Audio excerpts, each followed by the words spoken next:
Will you be retiring with a pension? Pensions can be a great thing as they're a source of guaranteed income that's meant to last for your entire life. They can alleviate a lot of worry by detaching you from financial market performance. But if you have a pension, your retirement plan changes in some critical ways as compared to somebody without a pension. In today's video, I want to talk about 3 of those changes. Number one of the biggest decisions someone will make with their pension is to whether actually to take the pension option or cash out their pension in the form of a lump sum. What is the difference between these two options? Well, keeping your pension is pretty straightforward. Once you turn it on, you receive a monthly amount for the rest of your life, and potentially your spouse's life as well. With the lump sum option, this involves you cashing out your pension into a one-time payment.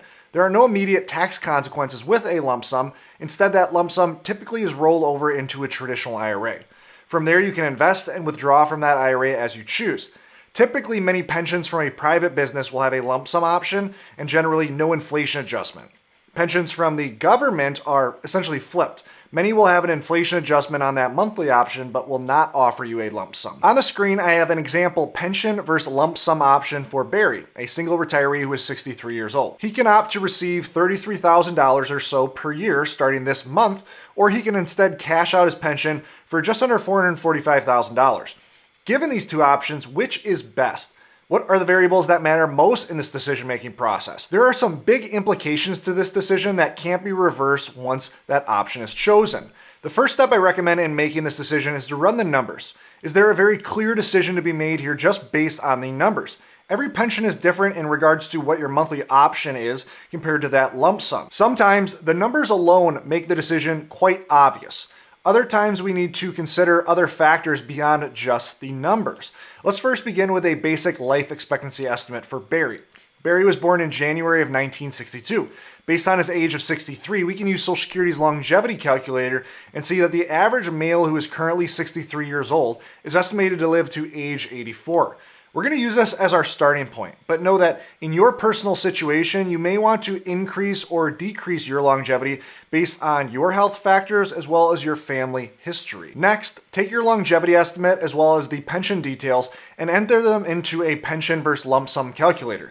There are a number of simple calculators that are freely available on the internet. We are trying to figure out a couple of things with these calculators. Number one, if we took the monthly pension option, how long would we need to live to even break even as compared to the lump sum? If we get $445,000 up front, then it's going to take some amount of years of receiving $33,000 per year to even accumulate $445,000.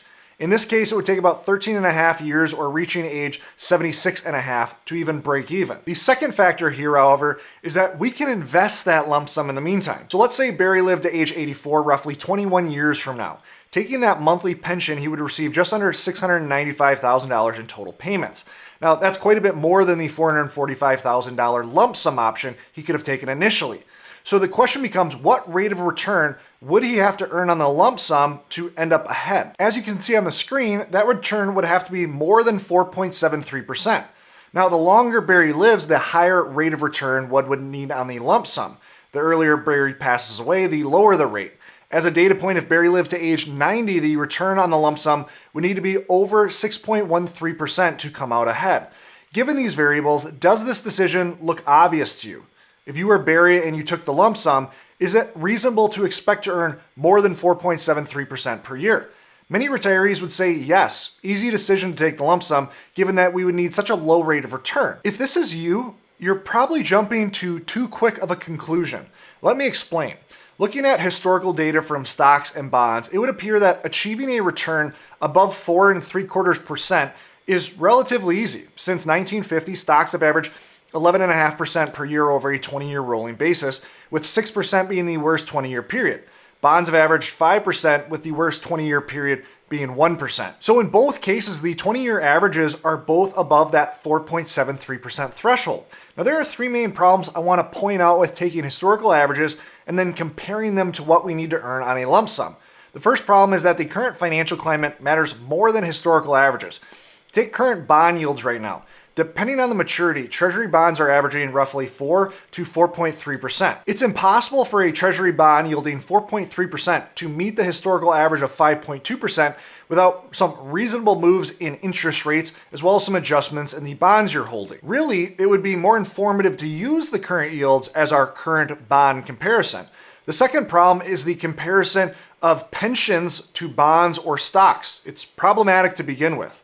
A pension is a guaranteed asset where stocks and bonds carry risk.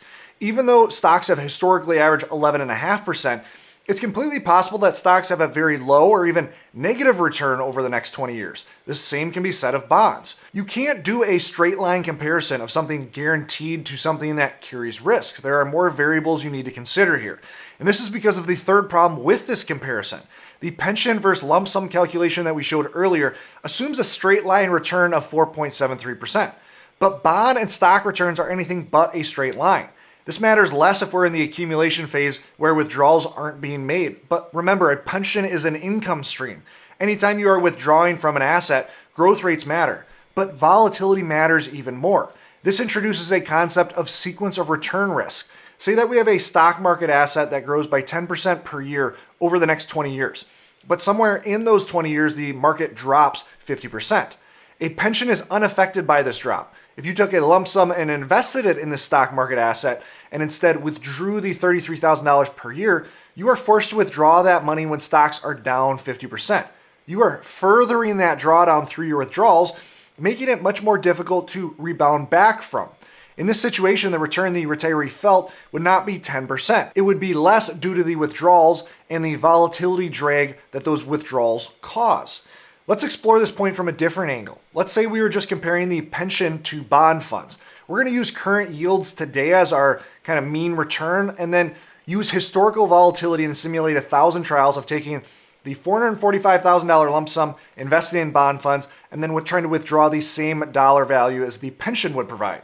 Here we see that only about 44% of simulations had a positive value left at the end of this 20-year simulation, which means that taking the pension would win more often than not in this comparison. If we did the exact same simulation for a balanced 60-40 portfolio using historical volatility, we see the pension winning out about 20% of the time based on current market expectations. This is quite different from where most people's initial assumption would be just looking at historical averages. Now, this is a lot to take in when considering a pension versus a lump sum. The numbers should be the first driver of this decision and can vary quite widely. I've seen situations where the underlying return needed on the lump sum is in the 1% to 2% range. This becomes a much easier decision in favor of the lump sum. So you need to run the numbers based on your specific pension situation. But there are considerations outside of the numbers that I think are just as important, if not sometimes more important. One of these is in regards to peace of mind that guaranteed income can really provide you in retirement.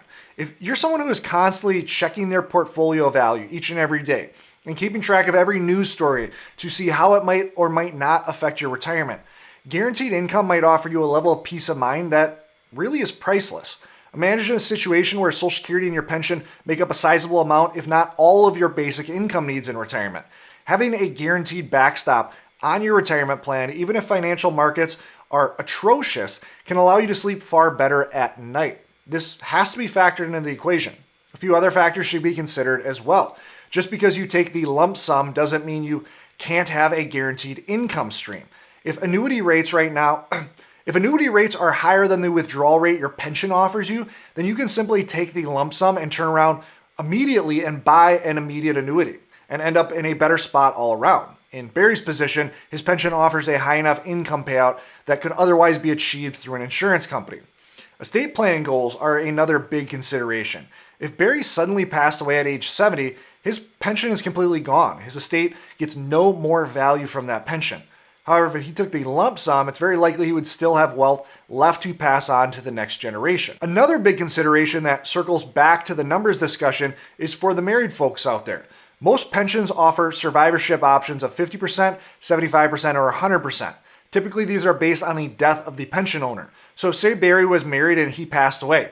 His spouse would receive 50%, 75%, or 100% of the initial pension value. Let's take a look at an example. Say Barry was married to a 61-year-old female and chose a 50% survivorship option. We assume he passes away at 84 and his wife at 86. Using the same approach that we used before, we actually see the underlying return needed on a lump sum goes down. But again, this is case by case dependent. Anytime we look at this in the context of survivorship, complexities start to grow. Rather than just having one unknown variable, the life expectancy of Barry, we now have two, the life expectancy of Barry and his wife. So finding reasonable assumptions and then comparing all of these survivorship options will take a little bit more time and thought, but the same underlying principles apply. The second way that a pension can really change retirement planning is within how you set your portfolio allocations. There's a very frequent mistake that I see here. In scenario 1 on the screen, we have an investor with a 60-40 portfolio. This is someone who has no pension and therefore needs a more balanced portfolio to enter retirement here. Then in scenario 2, we have an example retiree who has a similar size portfolio, but they also have a pension.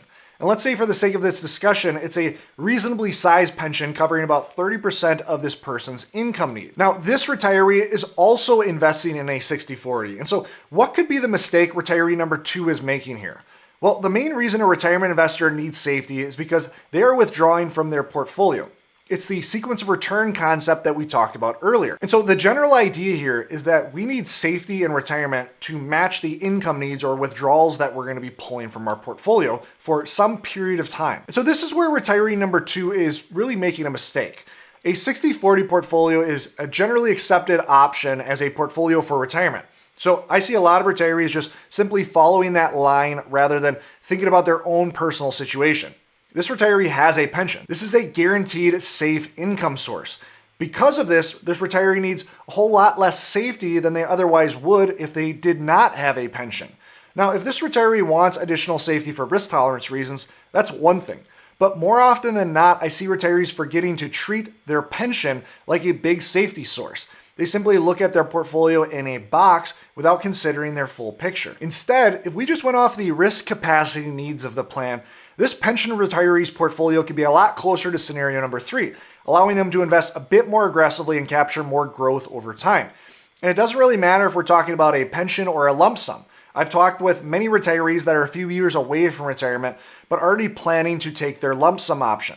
Let's say they have a $1 million portfolio and their lump sum is worth $500,000.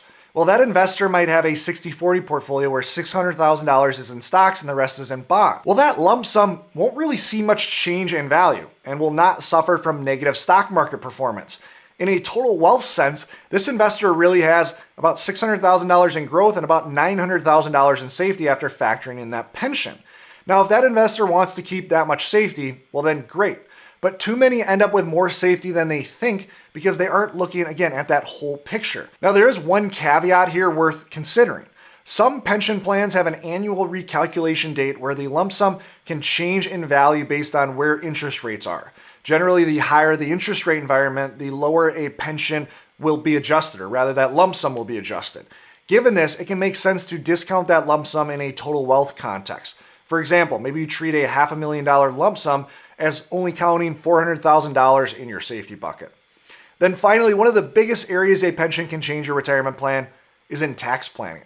Let's say you have some sizable traditional IRA assets and you know they are going to be problematic down the road due to required minimum distributions, or RMDs. To escape the RMD problem, you know you're going to need to do some Roth conversions. But how far down should you convert your traditional IRA assets? Generally speaking, it rarely makes sense to convert IRA assets down to $0. The tax graph on the screen shows exactly why. To give some context around this graph, a $34,000 Social Security benefit is being used behind the scenes. On the x-axis, we have ordinary income increments, and on the y-axis, we have the marginal rate you would be paying on a step of income.